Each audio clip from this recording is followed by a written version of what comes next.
اليوم بسوي نوع من الحلويات الشعبية، مشهور منطقة حائل عندنا، وهو مقشوش حائل. هو الوصفة هذه تشبه القيمات ولكنها بالفرن.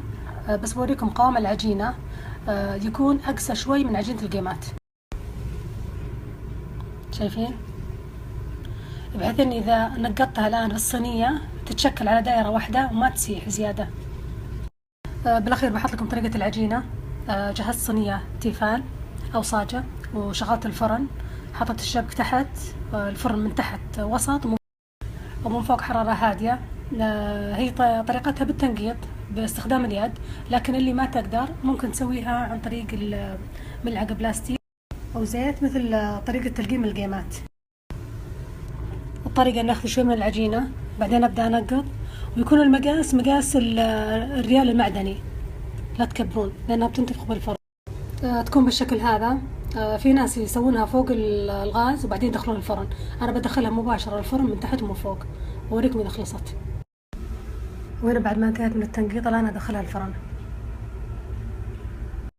وهنا العسل اللي بسقيه فيه المكشوش، حطيت ملعقة سمنة من السمنة اللي قشرتها بالتمر ذاك اليوم معكم، حطيت عسل، ورشة ليمون أسود، ورشة قرفة، ورشة هيل. بخليهم على النار بس مجرد تسخين، بحيث انه اول ما يطلع المكشوش على طول اسقيه.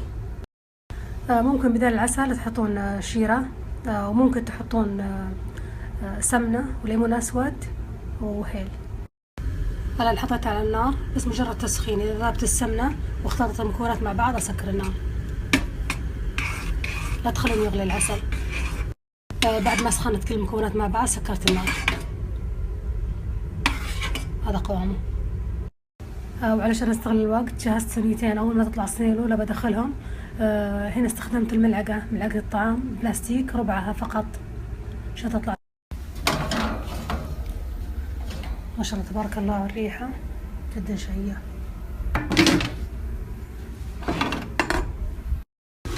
والحين اقش المكشوش واحطه بالحافظة. ولو تلاحظون اسماء اطباقنا الشعبية، يعني مثلا زي المكشوش لانه نقشه، المصابيب اللي نصبها، والمراصيع لانه نرصعها، والعريكة نعركها، فتكون مترادفة المعاني متشابهة.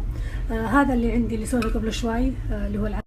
هذه التسقية حقت المكشوش اللي هي العسل والسمنة والهيل والقرفة والليمون الأسود أرشة عليها. نجي الحين لأهم خطوة اللي هو لازم تحركونه علشان تدخل الشيرة داخل المكشوش. بكذا انتهيت من وصفة من الوصفات الشعبية الحيلية اللي هي مكشوش حايل. جدا لذيذ وسهل، بيحبونه كبار بالسن. وهذا شكله من الداخل متشقر مع كل الجهات، جدا لذيذ.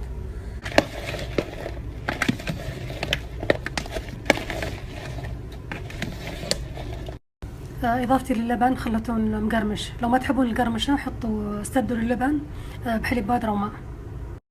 يتقدم مع شاهي بنعناع على العصرية أو مع الكرك أو مع حليب زنجبيل.